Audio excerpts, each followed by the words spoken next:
Hello, good morning. Naana ko'y istorya bahin aning kanibitang Facebook nga professional mode nya. Gikan ka sa Facebook profile na imong gusto ka mag-vlog, imo kining gion i-professional mode nimo ni. Karon kay wa matay experience lagi. Wa ko kabalantay na restrict dai ko, restriction. Pero na imo wa ko kabantay kung asa na i-delete. Naalay mubutang dito bito sa notification na restrict daw ko. So akong gihimo, ako siyang turn off. Ya, ibalik na po na akong turn on. Na zero ang kuan, zero kini ang kining katong na-upload bitan ako na zero. Ya, naara ako tong mga video. Karon nabalaka man gid ko kung unsa ang pag-delete sa maong video. Na-restrict ko. Nag-research ko sa YouTube, gituluan na instruction dito. Ang problema kay nahurot na ako siya og delete. Bisag dili siya restriction nga video, nahurot na ako siya og delete.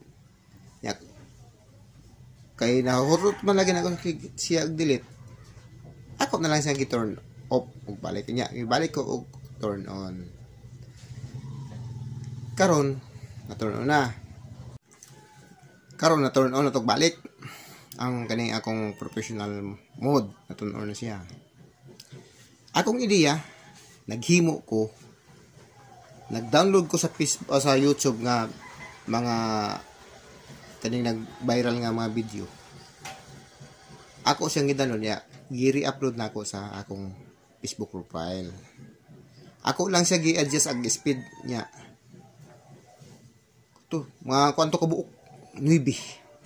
Nakuha na ko ang kaning kriteria nga requirements naman na 60k minute of views. Mato gikuan ko ni Mita gipa-sit up ko. Mato kay nakuha man lagi nako ang 60 minute of views. Gipa-sit up na ko karon ni Meta sa Facebook. Ningon siya na sit up sa instant ads.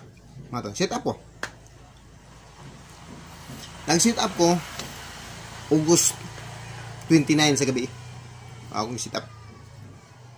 Pagka September 11, murag na excited bit ako. Kanang ako siyang ipang-delete kay ingon sa uban na kung mga kailo na i-delete na kay dili man na imuha. Oh. Pero ako nakita nga na restrict ko ato, restriction ko ato. Wala. Ako lang gi-delete karon. Problema ko wala si ingon na gi-disapprove niya, wala po si ingon na approve. Naara diha nakatiwangwang lang. Ang nakabutang niyo in review lagi hapon mo to na samtang sayo pa ato na lang buhaton magbuhat ag original nga video. Amo ko di kaayo ning suroy og kuan mga now bana no ito ko sa istorya ani kamera gumigat ni suroy na gumigat ko naman